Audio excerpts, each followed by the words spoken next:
ونستعينه ونستغفره ونعوذ بالله من شرور أنفسنا ومن سيئات أعمالنا من يهده الله فلا مضل له ومن يضلل فلا هادي له أشهد أن لا إله إلا الله وحده لا شريك له وأشهد أن محمدا عبده ورسوله لا نبي بعده اللهم صل على سيدنا محمد وعلى آل سيدنا محمد لا حول ولا قوة إلا بالله.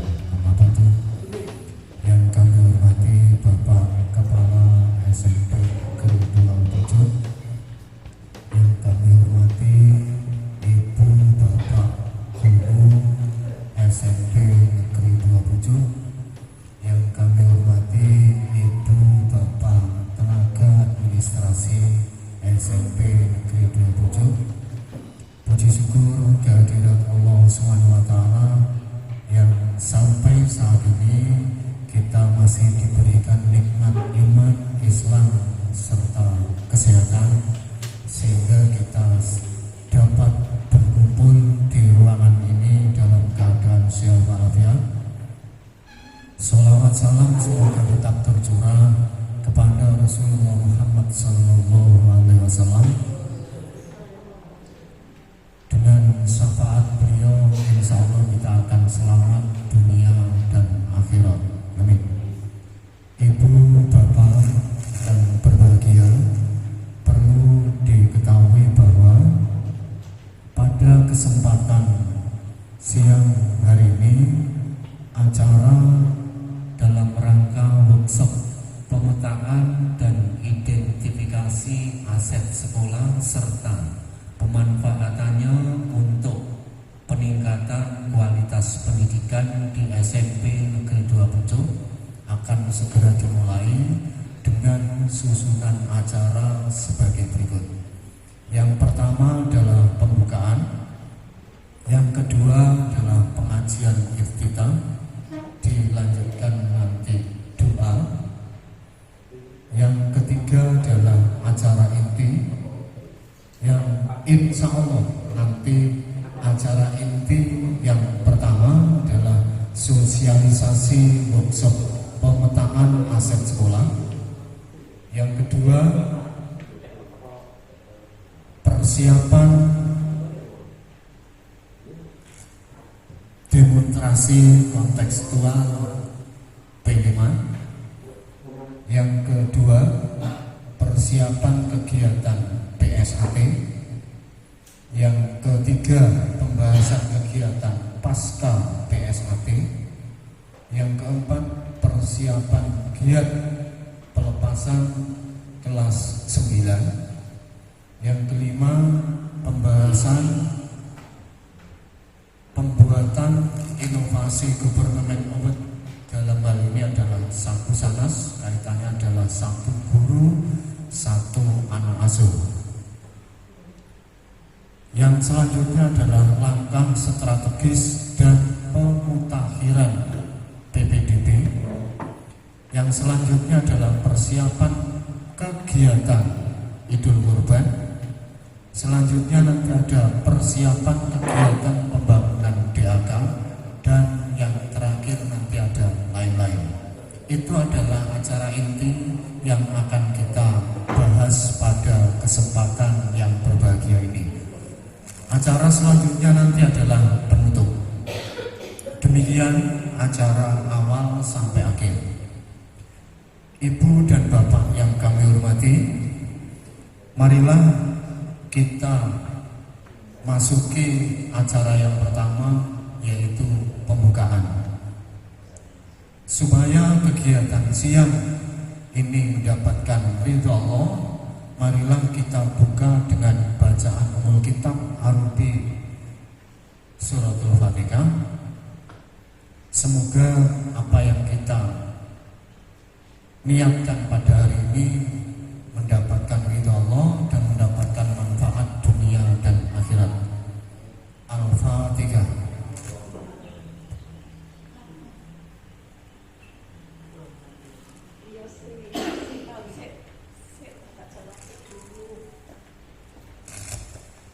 Terima kasih. kasih atas bacaannya. Selanjutnya adalah pengajian iftitah yang insya Allah nanti akan disampaikan oleh beliau Bapak Tolibin.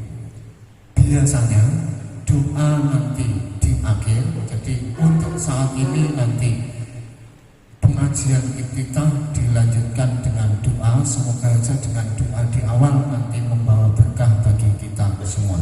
Kepada beliau kami persilakan, monggo Pak.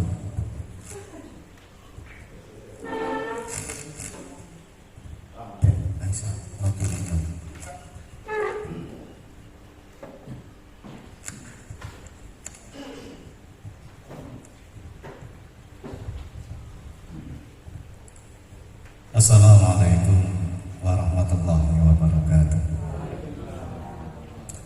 A'udzubillahi minasyaitonir rajim. Bismillahirrahmanirrahim. Alhamdulillahirabbil alamin wa bihi nasta'in 'ala umuri dunya waddin. Wassalatu wassalamu ala sayyidina Muhammadin wa ala alihi wa sahbihi ajma'in wa ba'du. Qala Allah ta'ala fi kitabihil karim minasyaitonir rajim. Ya ayyuhalladzina amanu ista'inu bis-sabri was-salah. Innallaha ma'as-sabirin.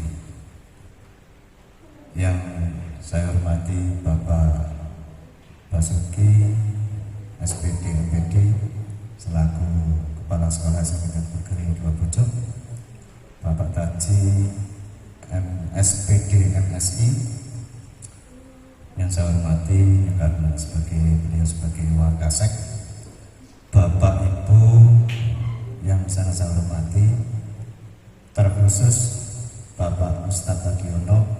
Ini malah grogi ya. Orang mati orang dengar grogi, kalah tua ya. Alhamdulillah siang ini kita masih bisa bersilaturahim, ketemu. Semoga kita panjang umur, umurnya panjang dan barokah. Amin. Khusuk, baik napa khusuk al-bari. Allahumma shalli ala sayyidina Muhammad wa ala sayyidina Muhammad. Semoga tetap terlimpahkan pada beliau Rasulullah Muhammad SAW. Bapak Ibu yang saya hormati, tutup. Jadi ini ya saya tidak. Ayat tadi yang saya baca, ya ayyuhalladzina amanu ista'inu bis-sabri was-salah innallaha ma'as-sabirin. Hai orang-orang yang beriman, minta tolonglah kamu, minta bantuanlah kamu bis-sabri was-salah, dengan sabar dan salat. Innallaha ma'as-sabirin, sesungguhnya Allah beserta orang-orang yang sabar. Tadi tak repek, itu surat Al-Baqarah ayat 153. Ternyata kalau dari ayat ini sabar itu yang didahulukan, bukan sholat dulu baru sabar, tapi sabarnya dulu, terus bisabri was sholat. Ini merupakan tonggak dalam kehidupan kita.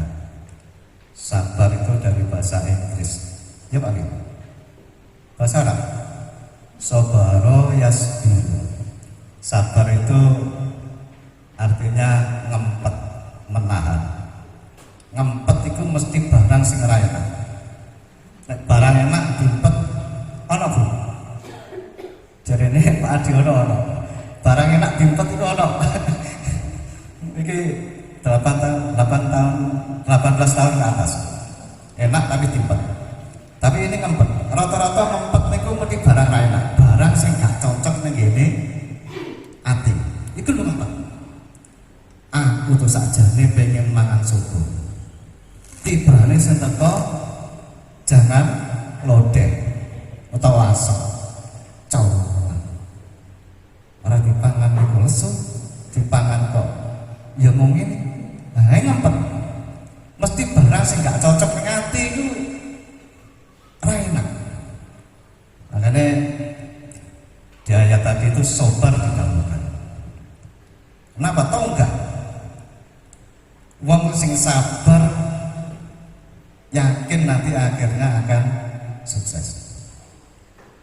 Nah, itu yang tadi pertanyaan. Kadang-kadang kita krungu. Sabar itu ono watese. Ngono kan bener mboten? Sabar itu ada batasnya, nggih. Oh. Jarene ora ono. Adik sabar ada batasnya itu berarti enggak sabar. Cowang mulai cilik iki lho, urip ning sor barongan sampai tuwek deputu ning barongan. Ngono iki ya nek ora sabar ya terus meletik. Meletik akhirnya terus kadang-kadang sakjane ditakdirane sor barongan kok meletik ning Jakarta misalnya. Nek kono biasanya malah kedalam-kedalam.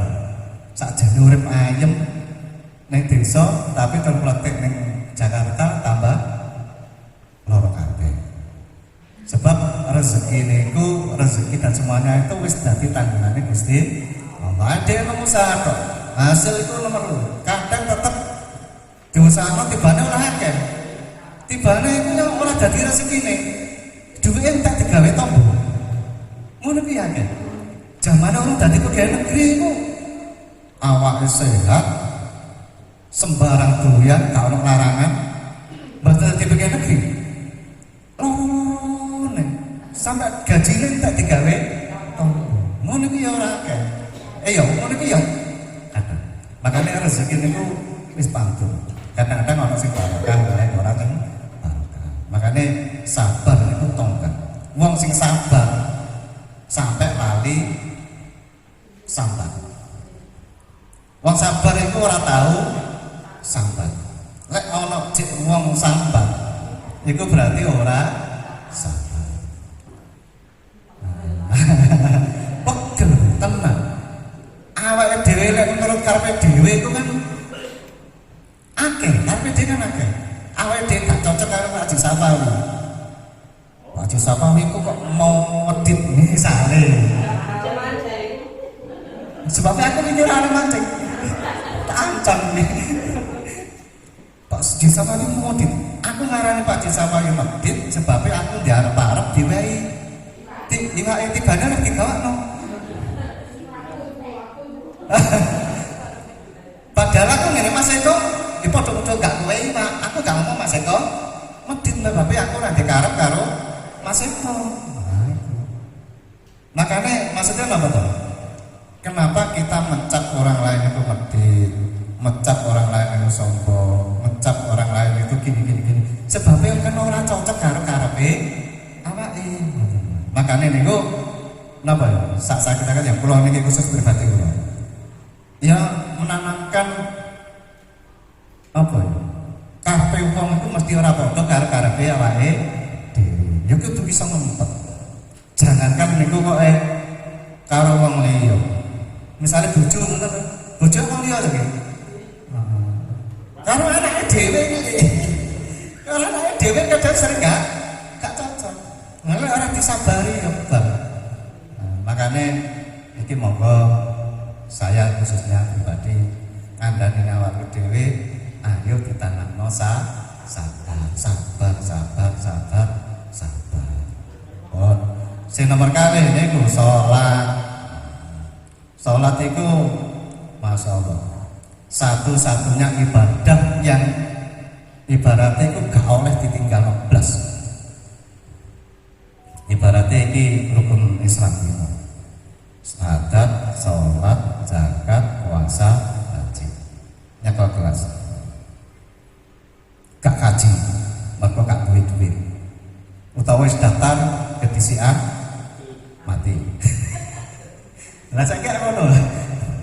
Terus zakat bodone apa sih zakat iki mau zakate bodone ora sampai sak iso ucul puasa wong wis ora kuat lapo-lapo malah posone dijoli karo beras sakmut cek tetep Islamnya cek kafir lek wis salat ucul das ucul karek sahadat tok niku Islam ucul makane sampai longgar nate mireng niku ngeten nakal model koyo apa tapi isi tetep poso makanya zaman itu turun sholat itu kan ngoten Sahabat itu kan tasik biasa minum minuman keras. Makanya ya cek dulu kita orang lepas supaya sholat cek mendem. Si dadi imam itu cek mendem. Mau surat Al-Kafir. Orang tutup ngono. Wala an'abitum abatum wala antum abitun nama abadu. Wala an'abitum abatum wala antum abitun nama. Bulan yang rata konggon. Sebabnya mendem. Akhirnya baru jangan akan mulakan wala taqrabu sholat wa antum sukaro. Kata tak kamu nama takut. Jadi kamu tahu apa yang dikatakan. Baru itu. Makanya sholat itu saking pentingnya. Jangan pernah sekali-kali meninggalkan sholat. Sakna kali koyo opo, tetap sholat itu butuh tetap. Nanti suatu ketika balik. Lewes gak sholat, ya Allah. Na'udzubillah. Ucul Islam. Makanya sholat itu merupakan apa istilah identitas yang membedakan itu wong kafir karo wong Islam. Makanya lo ingat apa belum apa? Sholat itu kapan dan dimanapun dalam keadaan apapun sholat itu masih wajib. Jangankan kau wis rasa apa-apa, tinggal akalnya sik normal, badannya wis gak jelas, itu masih diwajibkan sholat. Walau pakai syarat ketik dong, sholat itu wajib. Makanya monggo terus dengan semuanya kan alhamdulillah wis bagus. Tinggal kita ke keluarga kita. Jangan sampai anak-anak kita, cucu kita ini sampai berani meninggalkan sholat. Itu saja yang saya sampaikan. Semoga bisa bermanfaat. Yang pertama, kita tanamkan betul kesabaran. Kita tanamkan betul sabar kapan dan dimanapun tetap sabar. Tilok ngomong ya wis bapak takut. Ngomong sesuai kalau hilang diri. Dibuarno bapak terlalu. Nomor kali. Marilah kita ciptakan sholat itu jangan sampai pernah ditinggalkan sama sekali. Walaupun cuma sekali saja itu jangan, 5 kali, jangan sampai dikurangi. Semoga kita semuanya, murid-murid kita, keluarga kita semuanya termasuk selalu mendirikan sholat. Amin amin amin. Alhamdulillah Allahumma shalli ala sayyidina Muhammad wa sallam. Alhamdulillah. Allahumma sayyidina Muhammad wa sallam. Allahumma afir lana dhunubana wa liwalidayna warhamna kama rabbayana shighara wa lima sayyidina wa yasafina wa lijami'il muslimin wa muslimat wal mu'minin wal mu'minat wa akhiril aman. Rabbana zalamna anfusana wa lam taghfir lana warhamna lanakunanna minal khasirin. Rabbana hab lana min azwajina wa dhurriyyatina qurrata a'yun waj'alna lil muttaqina imama. Rabbana muqimas salati wa min dhurriyyati rahmatan. Rabbana atina min ladunka rahmatan wa hayyi lana min amrina rashada. Rabbana taqabbal minna innaka antas samiul alim wa tub 'alaina innaka antat tawwabur rahim. Rabbana atina fid dunya hasanah wa fil akhirati hasanah wa qina adzabannar. Sallallahu alaihi wasallam Muhammad wa sallam. Amin. Al-Fatihah.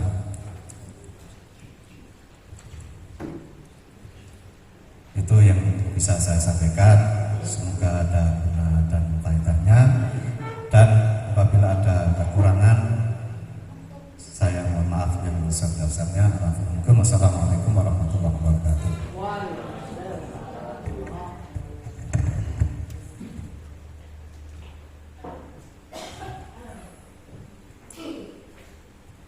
Terima kasih disampaikan kepada Bapak Tolibin Sakir yang telah memberikan pengajian kita beserta doa.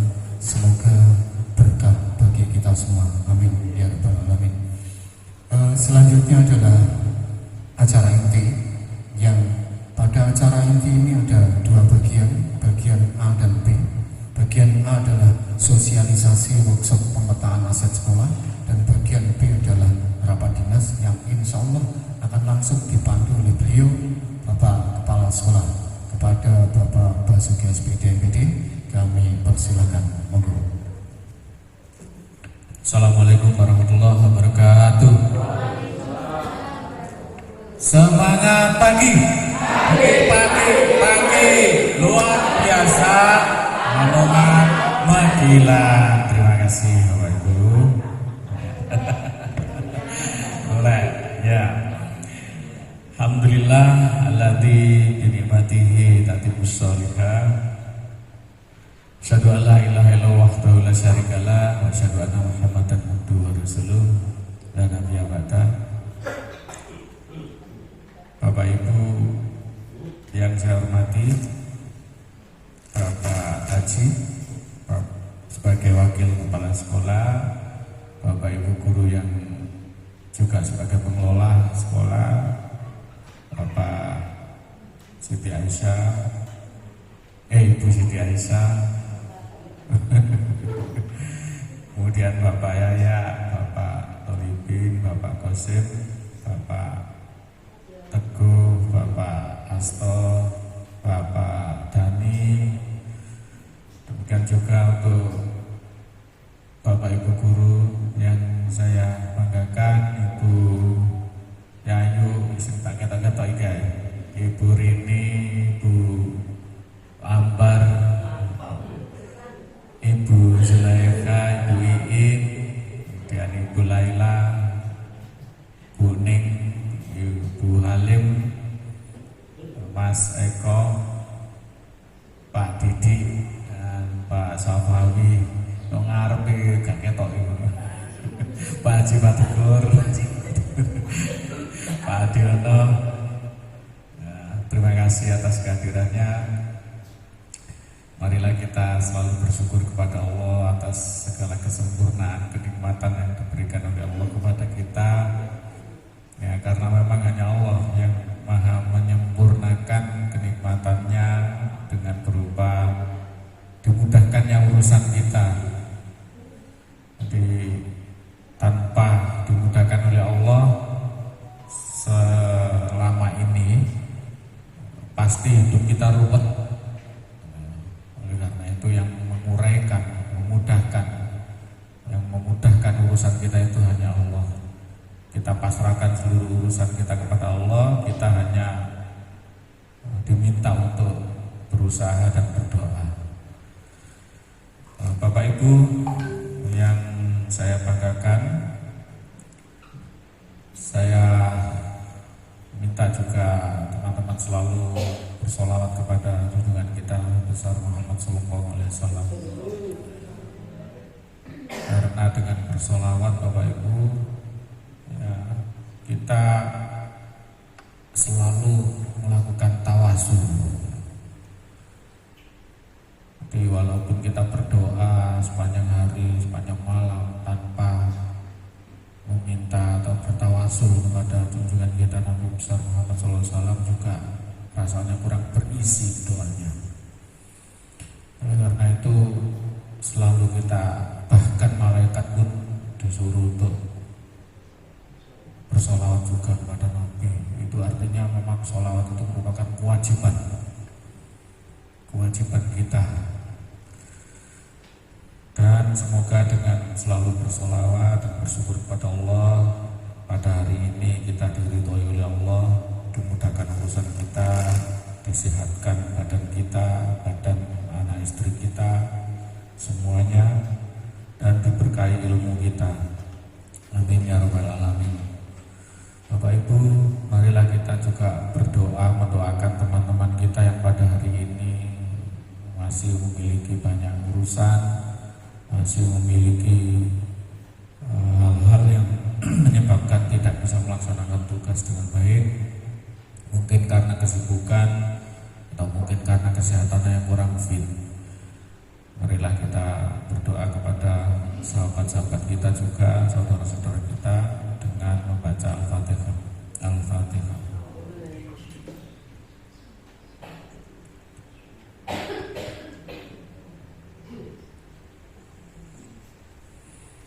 Terima kasih Bapak Ibu. Dan pada kesempatan kali ini yang ingin saya sampaikan adalah tentang bagaimana kita bersyukur atas aset yang kita miliki di sekolah ini, sehingga meninggalkan pesimistis dan menggenggam optimistis.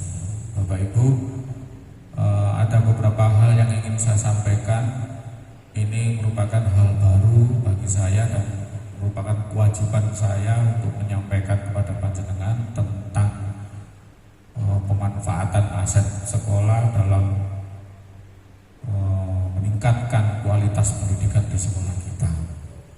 Ya. Izinkan saya menyampaikannya dengan berdiri saja di depan ya, biar enak nanti sama-sama kita lihat di layar.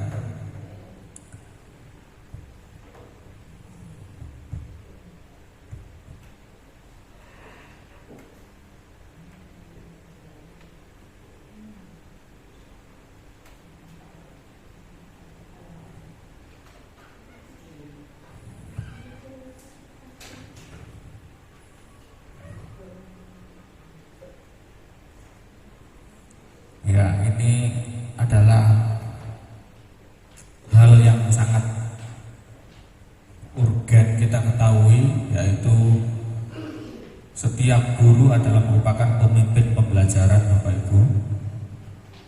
Dan dalam seorang pemimpin pembelajaran itu harus mengetahui aset-aset yang kita miliki untuk pemanfaatan kualitas, meningkatkan kualitas di sekolah.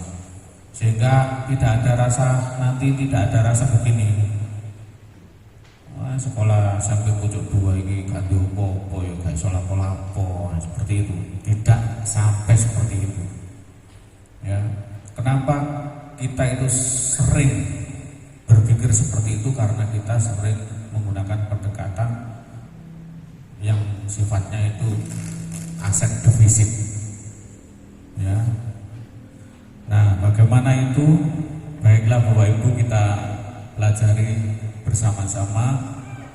Pada agenda kali ini adalah kita akan mengetahui dulu ekosistem sekolah, kemudian pendekatan pengembangan komunitas berbasis aset, kemudian 7 modal utama, kemudian ruang kolaborasi, dan nanti aksi nyatanya kita akan lakukan bersama-sama.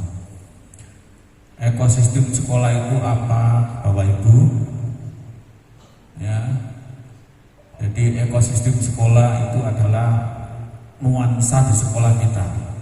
Ada rangkaian, ya, ada mulai dari kepala sekolah, guru, TU, kemudian murid, itu yang mencakup manusia.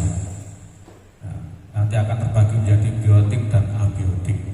Ya, agar kita akan lebih mengetahui tentang ekosistem sekolah nanti dan juga pendekatan hubungan komunitas, kemudian apa itu keyakinan kelas. Nah, kita akan melakukan ice breaking dulu ya, biar nggak tegang.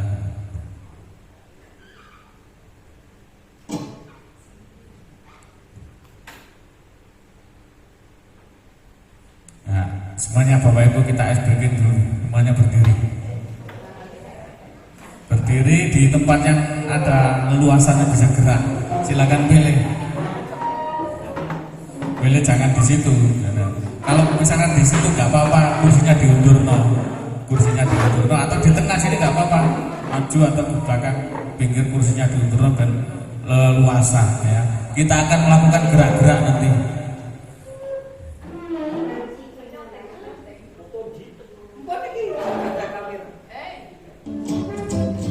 Ayo kita mulai ya bersama-sama ya.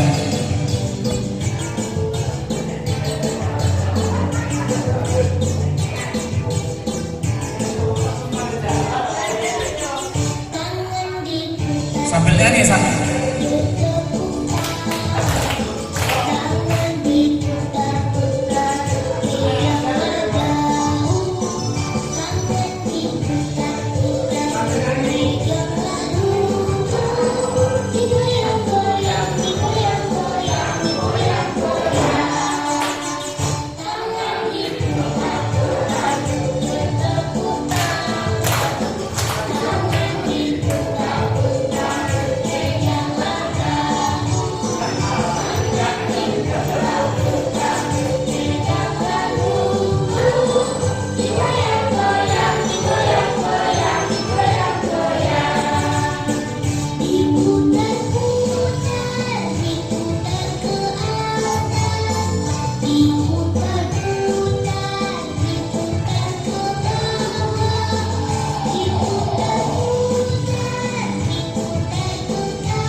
berkali-kali ya Bapak Ibu.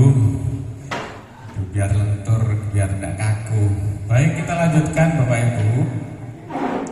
Kita lanjutkan ke sesi yang pertama, yaitu ekosistem sekolah ya. Nah, sebenarnya ini rangkaiannya ada panjang Bapak Ibu, namun kita lanjut saja. Dan nanti ke depannya coba ini kita apa yang Bapak Ibu ketahui tentang kondisi pendidikan saat ini. Menurut Bapak Ibu bagaimana kondisi pendidikan saat ini? Coba. Gimana? Pak Teguh, bagaimana? Gimana kondisi pendidikan saat ini? Kalau menurut saya ya, yang ketika belajar ini sepertinya terlalu bebas Pak. Kalau menurut bapak saya loh. Iya. Terlalu bebas. Yang lainnya, Pak Safami, gimana?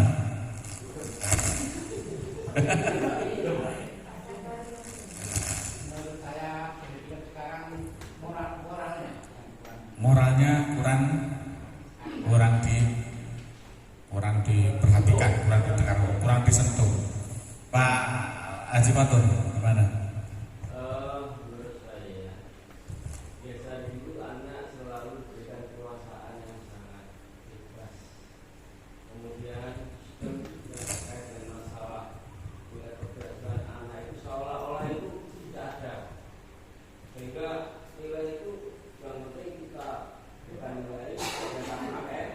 Nah, dampak dari itu anak-anak itu rupanya tidak ada takut dengan guru atau takut dari nilainya yang jatuh, sehingga mereka itu pada nggak naik. Apa efeknya? Anak-anak rata-rata tidak seberapa menghadapi. Yang kedua, dia bertindak seenaknya, bahkan teguran guru itu tidak abaikan sama sekali. Jadi menurut saya etika anak semakin turun. Tidak tahu mereka harus bicara dengan siapa, antara guru dan teman itu dianggap bersama, sehingga perlu adanya pertentangan masyarakat dan antara kita ini. Sampai yang kedua, berikan pengertian bahwa target pendidikan itu tidak saya sendiri. Ini kenyataan di sekolah, tidak hanya di sini. Jadi secara umum kalau kita bicara dengan teman itu sama. Jadi anak-anak itu sekolah yang penting datang, pulang, naik. Terima kasih. Ya, terima kasih Pak Haji. Ada yang lainnya gimana? Bagaimana kondisi pendidikan saat ini? Kondisi pendidikan saat ini, Pak Tolibin barangkali, Pak perempuan ya. Monggo, Bu Zulaikha, Bu In. Bagaimana? Baik Bapak Ibu, ya memang itu namanya pandangan, pendapat pribadi kondisi pendidikan saat ini itu bagaimana mengalami pergeserannya dari yang dulu itu selalu menekankan pada moral misalnya, sekarang itu mulai banyak sekali informasi yang masuk sehingga ada pergeseran. Oleh karena itu Bapak Ibu, apa yang harus kita lakukan sehingga kondisi pendidikan saat ini sesuai dengan harapan, sesuai dengan zamannya? Ada beberapa hal ya yang perlu kita ketahui tentang bagaimana kita mengelola aset sekolah ini dalam rangka untuk memperbaiki pendidikan yang sesuai dengan zamannya. Yang pertama Bapak Ibu, ada yang kita sebut, kita bagi menjadi dua. Sekolah sebagai ekosistem pendidikan itu ada istilah biotik dan ada istilah abiotik ya. Istilah biotik ini ya hal-hal yang hidup. Contohnya ada murid ya, ini ada murid, ada kepala sekolah, ada guru, kemudian ada tenaga administrasi pendidikan, kemudian ada apa ya? Ya pengawas sekolah, kemudian ada masyarakat di sekitar kita, ada komite dan sebagainya. Pokoknya yang sifatnya hidup-hidup itu ya. Itu merupakan modal sebenarnya. Kemudian yang abiotik. Nah, abiotik ini ya yang terkait dengan sarana dan prasarana, lingkungan alam. Kemudian ada juga ya ini namanya apa ini? Keuangan ya. Modal berupa keuangan itu terbagi menjadi dua. Kemudian untuk sesi yang kedua, pendekatan pengembangan komunitas berbasis aset. Ini maksudnya apa? Bapak Ibu, ini ada perbedaan. Pendekatan berbasis kekurangan atau defisit melawan pendekatan berbasis pada aset. Nanti akan perilaku kita akan terukur di sini. Misalkan kalau kita menggunakan pendekatan yang berbasis pada kekurangan atau masalah atau hambatan, itu selalu fokus pada masalah. Ya. Fokus pada masalah. Tapi kalau berbasis pada aset, kita fokus pada aset dan kekuatan. Contohnya begini. Ya, bahwa itu kita tahu anak kita, ya, kita tahu anak kita itu jumlahnya hanya sekitar 80-an. Nah, kemudian kalau kita pendekatannya berbasis kekurangan, itu pasti mikirnya begini. Aku nanti murid ulung-ulung, terus yo ngene iki mulangku, ya. Jadi masalahnya ada sedikitnya murid itu dijadikan masalah. Tapi kalau kita pendekatan cara mindset kita berpikirnya itu berbasis pada aset, fokus pada aset dan kekuatan. Itu begini. Balik mindset kita. Mindset kita, walaupun saya memiliki murid 80, saya pasti bisa menjadikan murid kita ini yang 80 ini menjadi murid-murid yang hebat. Itu mindset kita dibalik seperti itu. Kemudian berkutat pada masalah utama. Itu kalau mikirnya itu berbasis pada kekurangan. Itu kita mikirnya ada masalah, yang dilihat itu selalu ada masalah. Tetapi kalau berbasis pada aset, itu membayangkan masa depannya. Masalah itu tidak terlalu dipikirkan. Kalau orang Islam itu, alah itu urusan Gusti Allah gitu. Lapo kok terlalu dipikirkan. Yang penting yang begawe. Nah itu kalau kita menggunakan paradigma Islam. Ya. Jadi kalau ketika ada masalah itu, nah ini masalah koyo ngene iki urusan Gusti Allah. Lapo aku repot-repot ngurusin ini. Yang penting aku nyambut gawe ku balik kepada tugas pokok dan fungsi kita. Itu kalau berbasis pada aset. Kemudian berikutnya berbasis pada kekurangan, mengidentifikasi kebutuhan dan kekurangan. Nah, kalau kita itu mikirnya itu berbasis pada kekurangan begini, misalnya kita mau menyelenggarakan suatu kegiatan, gak iso kegiatan koyo ngono, awak dhewe duwe samene, gak iso. Seperti itu, mikirnya kita seperti itu. Tetapi kalau menggunakan berbasis pada aset, kita akan mengorganisasikan kompetensi dan sumber daya. Misalnya kita mau, nah ini sudah Bapak Ibu lakukan kemarin. Misalnya tahun kemarin Bapak Ibu ingin memiliki lapangan. Kalau Bapak Ibu waktu itu berpikir defisit atau kekurangan pendekatannya, itu nanti pesimis, gak mungkin lah iso gawe ngene. Tetapi karena panjenengan semuanya berpikir pada ini, mengorganisasikan kompetensi dan sumber daya, mikirnya gini, awak dhewe iki guru akeh piro sih? Misalnya kok urunan ngono iso tekan. Akhirnya jadi, mbok kok piye dadine mending murid dipikir belakang. Akhirnya jadi. Itu berarti panjenengan sudah menerapkan prinsip pengembangan berbasis pada aset. Itu sudah panjenengan lakukan. Kemudian kalau berpikirnya berbasis pada kekurangan, itu merancang program dan proyek untuk menyelesaikan masalah. Jadi hanya mikir masalah atau iki kok piye seperti itu. Tetapi kalau pada aset itu merancang rencana berdasarkan visi dan kekuatan.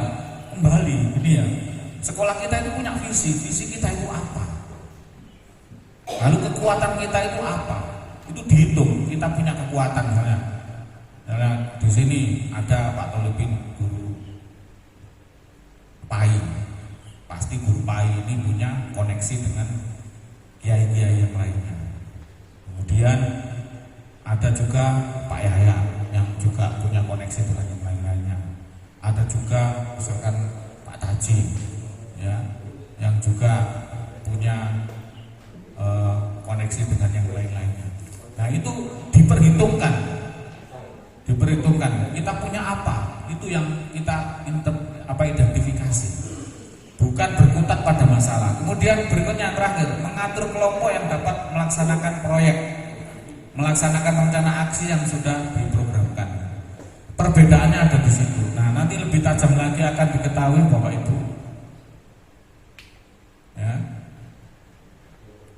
Kita akan melihat bagaimana praktek kesehariannya ya.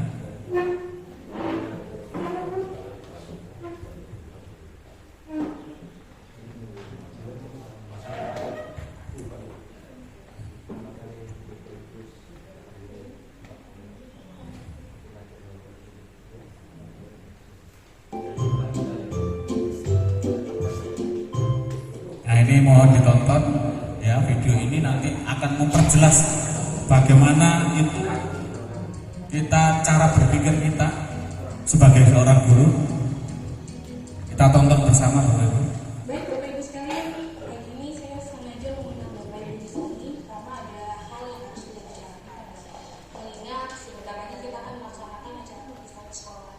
Tapi saya merasa pesimis kalau kita bisa melaksanakan acara tersebut. Bagaimana menurut Bapak dan Ibu sekalian?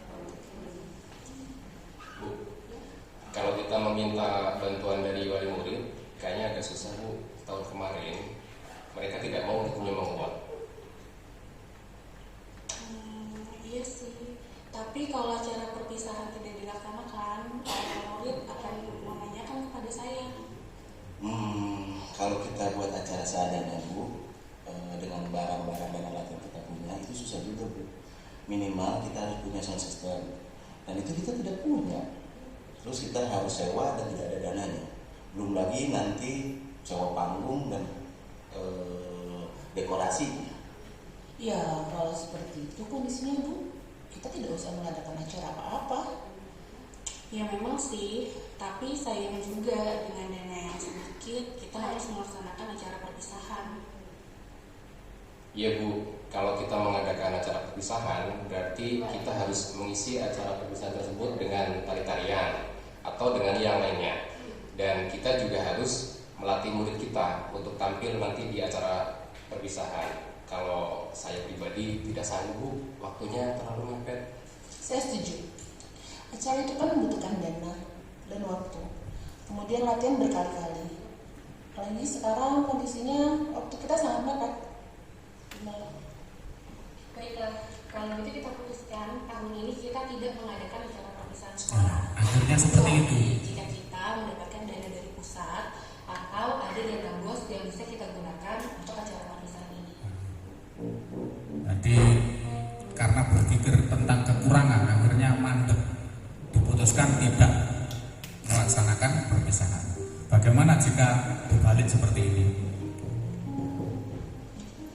Baik Bapak dan Ibu Guru, mengingat sebentar lagi kita akan mengadakan acara perpisahan sekolah, dan sebagaimana diketahui bersama, kita memiliki anggaran yang tidak cukup banyak. Bagaimana kalau kita menggunakan apa yang ada dan apa yang bisa kita lakukan agar acara perpisahan berkesan untuk anak-anak murid kita? Iya Bu, kita bisa membuat acara perpisahan sesuai dengan kemampuan kita. Misalnya kita bisa meminjam aula kecamatan. Kebetulan ada orang tua wali murid kelas 6 sebagai pengurusnya. Nanti saya akan tanya bagaimana prosedur untuk meminjam aula tersebut. Boleh juga tuh Pak, bagaimana dengan dekorasi dan panggung? Untuk kebutuhan itu sudah saya catatkan di sini Bu. Yang pertama itu untuk panggung, nanti kita bisa menggunakan meja-meja kelas untuk kita susun jadi panggung itu bisa Bu. Nah untuk aula itu kalau Pak Puji bisa Bu, pinjam yang dekat sekolah itu lebih mudah Bu. Jadi anak-anak kelas 6 bisa kita minta bantuannya mengangkat meja-meja itu ke aula. Nah terus yang ketiga Bu, untuk dekorasi sama hiasan bunga kita bisa pinjam ke guru-guru yang lain, atau kalau masih kurang kita bisa pinjam ke orang tua siswa Bu. Terus pita itu ada Bu, anak-anak kita yang bikin pita untuk keterampilan itu bisa kita gunakan. Nah untuk balon itu kebetulan Bu tahun lalu kan masih ada sisa, jadi kita bisa gunakan balon itu untuk tambah dekorasi acara kita ini. Saya juga punya ide Bu, untuk kostum bagaimana kalau kita menggunakan seragam anak-anak yang ada. Kemudian hiasan bajunya kita bisa menggunakan tali rafia untuk rumbai-rumbainya, dan bisa kita susun juga bunga-bunga di situ. Untuk hiasan kepala kita pasang angin daun, seadanya yang ada di kebun. Kemudian kalau masih kita repot sih kita menggunakan karton dan anak-anak sendiri yang mengenai. Untuk konsumsi, bagaimana kalau kita melibatkan orang tua murid untuk menyumbangkan kue-kue kering yang nanti disajikan untuk mereka juga? Bisa Bu, itu Bu, mereka boleh menyumbang sesuai kemampuan mereka tentunya. Oke, baiklah. Saya sangat senang sekali mendengar ide-ide Bapak dan Ibu guru sekalian. Ayo kita buat acara terpisah ini menjadi terkesan buat anak-anak dan orang tuanya juga.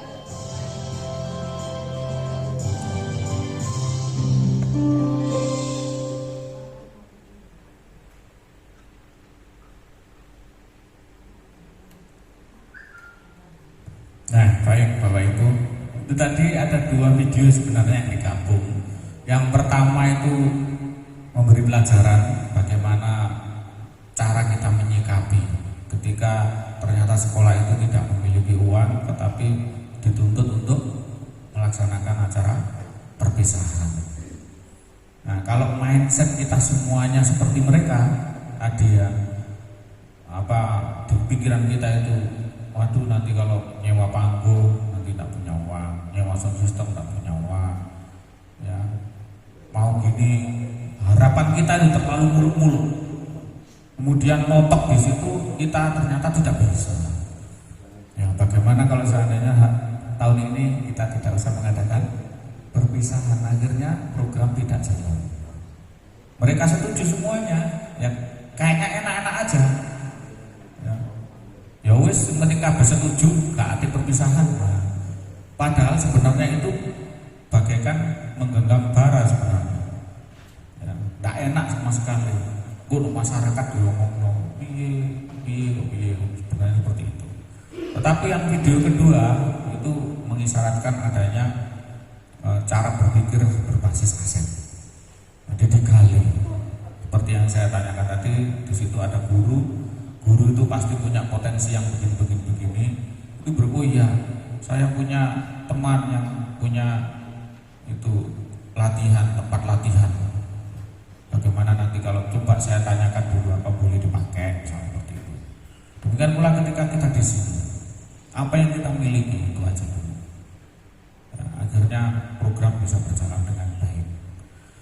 Nah, Bapak Ibu, dari kesemuanya itu tentu saja kita harus bisa mengidentifikasi modal.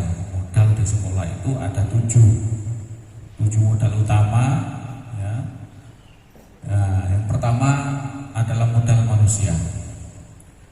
Modal manusia itu masuk tadi yang biotik tadi itu sudah tahu, kita pasti modal manusia termasuk kita ini. Seluruh orang yang ada di lingkungan sekolah kita ini pasti punya potensi untuk membawa pada hal yang positif dan hal yang negatif. Nah, yang positif ini yang kita kembangkan, yang negatif jangan. Yang positif itu yang bagaimana? Yang positif itu yang selalu berpikir ke arah depan, tidak selalu berpikir ke arahnya sendiri. Aku nek ngene ku mulai apa? Wis ngono iku negatif, jelas negatif.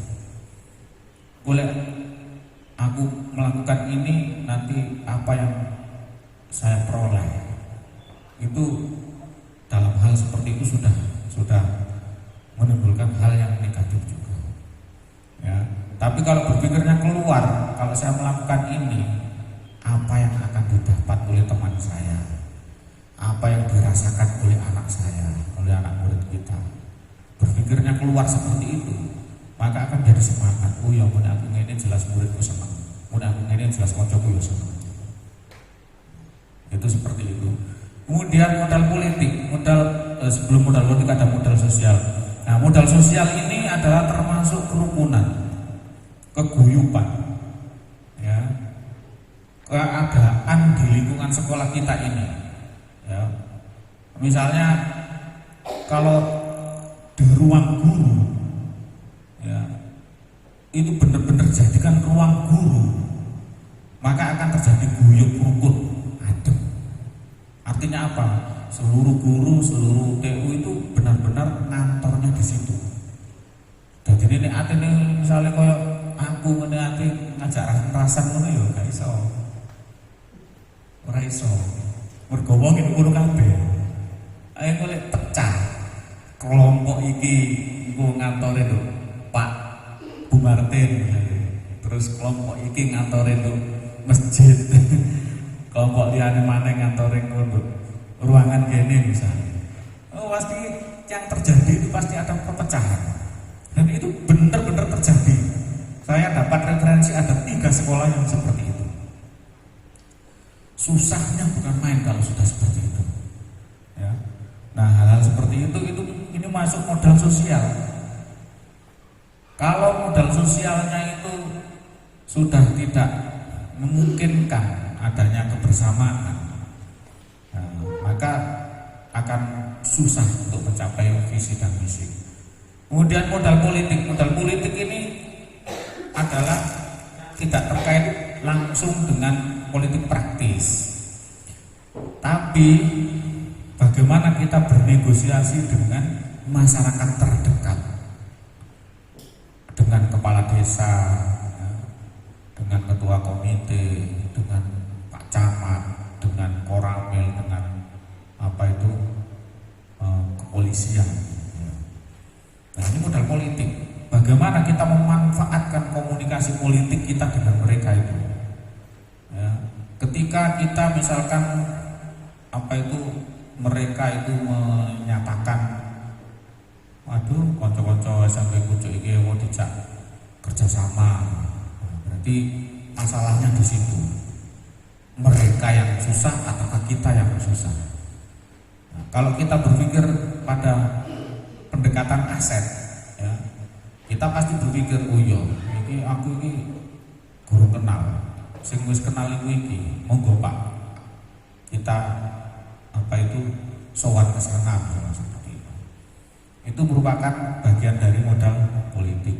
Kemudian modal agama dan budaya, 100% anak kita, guru kita semuanya beragama Islam. Ini merupakan modal juga. Karena apa? Ketika 100% kita beragama Islam, berarti kita kalau menyelenggarakan kegiatan-kegiatan keislaman itu tidak ada penolakan. Kalau ada yang menolak itu berarti aneh. Aneh. Wayahono khotbil Quran bareng-bareng.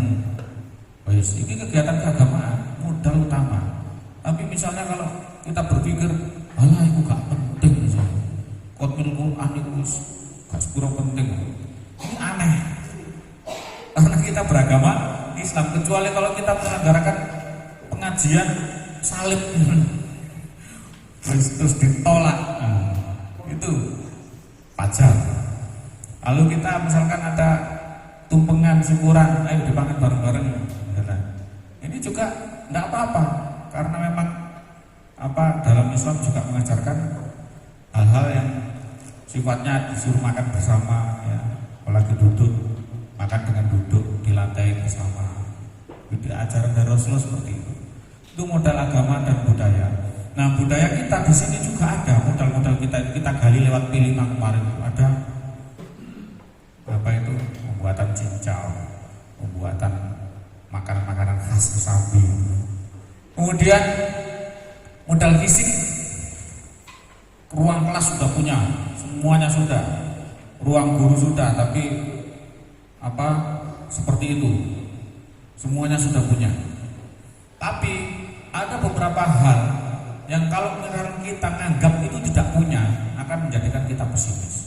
Semuanya punya. Kalau urusan masalah bagus dan tidaknya itu urusan pimpinan, urusan atas-atasan.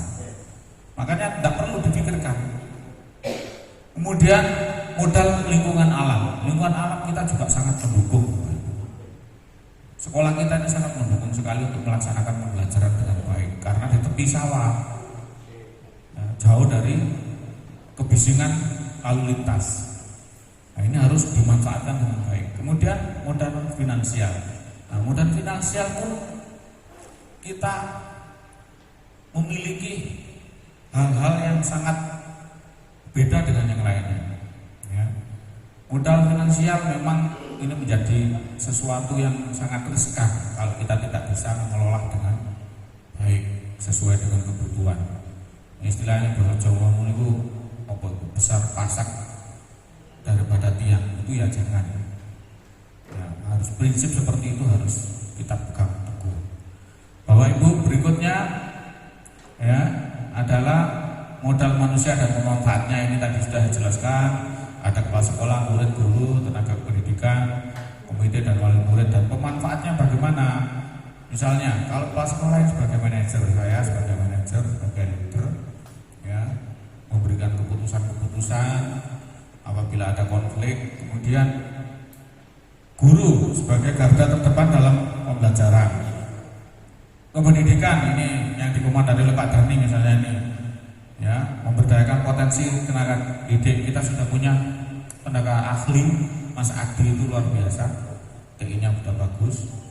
Kemudian Mas Eko juga. Nah, ini harus kita syukuri, ya. Dan hal-hal seperti ini itu bagaimana caranya agar selalu berkembang, tidak mandek. Kalau tahu istilahnya diupdate gitu ya. Kalau ada pengetahuan hari ini, besoknya juga harus diupdate.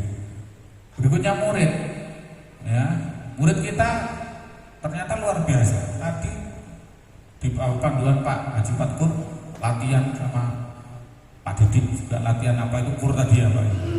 Ternyata mau, ya, walaupun anak-anak itu dalam keadaan keterbatasan. Ada sekolah yang besar itu tidak mampu mewujudkan itu, tidak bisa. Kenapa?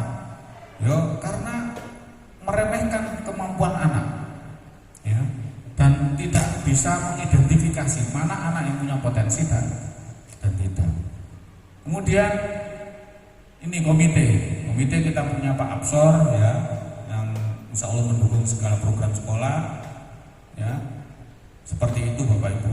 Itu modal manusia. Berikutnya modal sosial, ya, tadi sudah saya sebutkan, diantaranya ya yang terdapat di lingkungan kita sekitar sekolah-sekolah kita ini, kita lewati saja.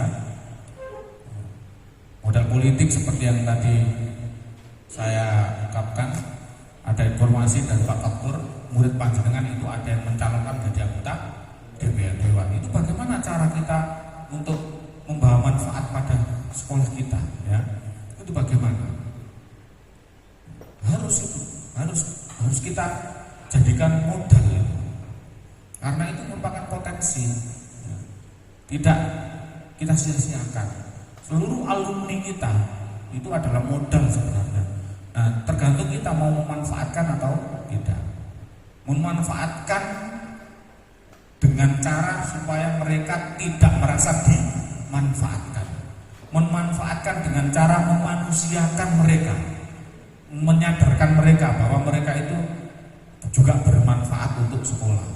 Setelah lulus dari SMP Negeri 2 Pucuk, mereka tidak lepas begitu saja. Itu bagaimana? Nanti kita rancang bersama-sama. Kemudian modal agama tadi sudah, ya. Modal fisik juga. Kita punya bangunan-bangunan yang insya Allah tidak jauh dengan sekolah-sekolah yang lainnya. Kemudian modal lingkungan, ya. Kita punya apa itu sawah. Itu nanti kita manfaatkan untuk apa, ya. Kemudian modal finansial, ada dana bos, ada kantin, ada dan banyak sekali, ya. Kita manfaatkan untuk apa, ya. Nah, baik, ini ada sebuah kasus Bapak Ibu, satu kasus saja nanti kita diskusikan bersama. Saya bacakan. Ibu Lilin adalah salah satu guru di SMP favorit yang selalu diincar oleh para orang tua. Sekolah tersebut juga selalu menduduki peringkat 1 rata perolehan nilai UN. Murid-murid begitu kompetitif memperoleh nilai ulangan dan prestasi lainnya. Dan dalam keseharian proses belajar mengajar, murid terlihat sangat patuh dan tertib. Bahkan ada yang bergurau bahwa murid di sekolah favorit tersebut tetap antusias belajar meskipun jam kosong. Keadaan berubah semenjak reputasi PPDB zonasi digulurkan. Ibu Lilin mulai sering marah-marah di kelas karena karakter dan tingkat kepandaian murid-muridnya yang heterogen. Sering terdengar meja guru digebrak oleh Ibu Lilin karena kondisi kelas yang susah dikendalikan. Apalagi jika murid-murid tidak kunjung paham terhadap materi pelajaran yang Ibu Lili jelaskan. Sekarang begitu keluar dari kelas, raut muka Ibu Lilin merah padam dan kelelahan. Suatu hari ada laporan berupa foto dari layar telepon penggenggam yang menunjukkan tulisan tentang Ibu Lilin menjadi bulan-bulanan murid-murid di grup WhatsApp. Beberapa murid dipanggil oleh guru BK. Ibu Lilin juga berada di ruang konseling saat itu.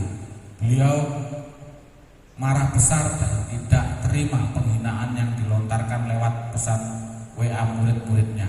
Bahkan beliau memboikot, tidak akan mengajar jika murid yang terlibat pembicaraan tersebut tidak dikeluarkan oleh sekolah. Kasus tersebut terdengar pula oleh guru-guru sekolahan non-favorit. Saya mah sudah biasa menghadapi murid nakal dan bebal, kata Bu Siti yang mengajar di sekolah non-favorit.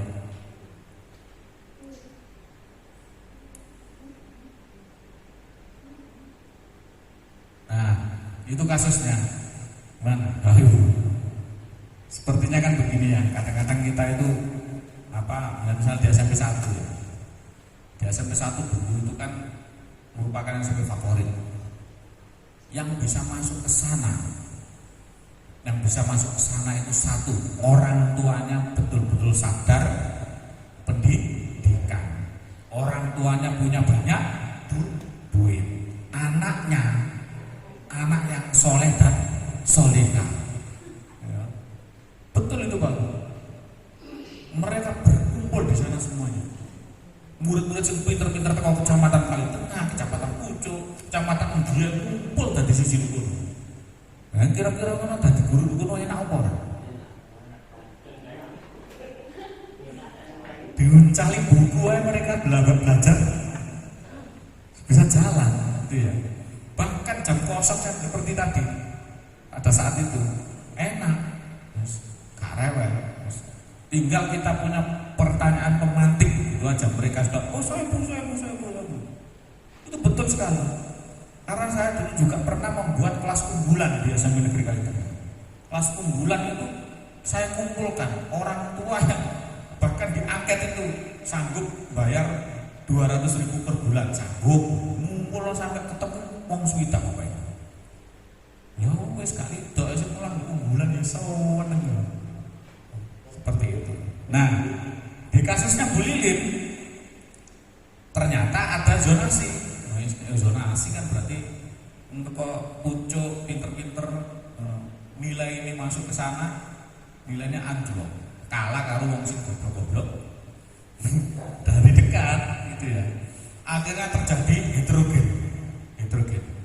Sekolah SMP 1 akhirnya buat dari satu ya. Sekolah SMP yang favorit tadi akhirnya ya ono sing pinter, ya ono sing nakal, betul-betul heterogen akhirnya.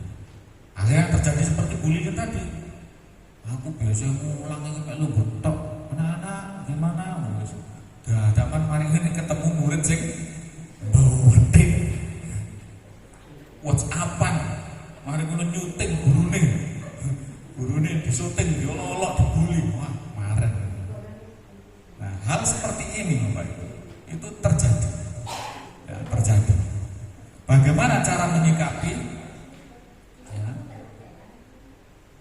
Nah ini tugasnya Bapak Ibu nanti. Ya, jadi tugasnya nanti bagaimana cara menyikapi jika ternyata kita seperti itu. Pasti Bapak Ibu punya pandangan tersendiri. Nah Bapak Ibu, kita dari apa yang saya sampaikan tadi kita patut berefleksi ya. Kira-kira Bapak Ibu apa pemahaman Bapak Ibu tentang ini? Nah, sebelum mengetahui materi ini kemudian sudah materi ini. Ya, Bapak Ibu, bahwa kita sebagai guru dan tenaga pendidikan itu ya hendaknya mengesampingkan masalah, tapi menggunakan pendekatan berbasis aset. Berbasis aset itu bagaimana? Ya, terus gak mikir ado-ado apa dewe duwe apa ya iki sing digawe. Kok misalnya perpisahan awak dewe duwe apa ya iku ae sing digawe. Ya, gak usah memikirkan awak dewe ku gak iso ngene, gak usah ngene seperti itu. Ya, itulah Bapak Ibu yang bisa saya sampaikan pada kesempatan kali ini. Ya, mudah-mudahan ada manfaatnya dan harus banyak belajar lagi tentang bagaimana sehingga jawaban dari seperti Pak Haji Fatkur tadi, bahwa sekarang pendidikan itu mengalami hal yang berbeda dengan dulu, ya, terlalu terbuka, terlalu bebas, ya. Ya memang seperti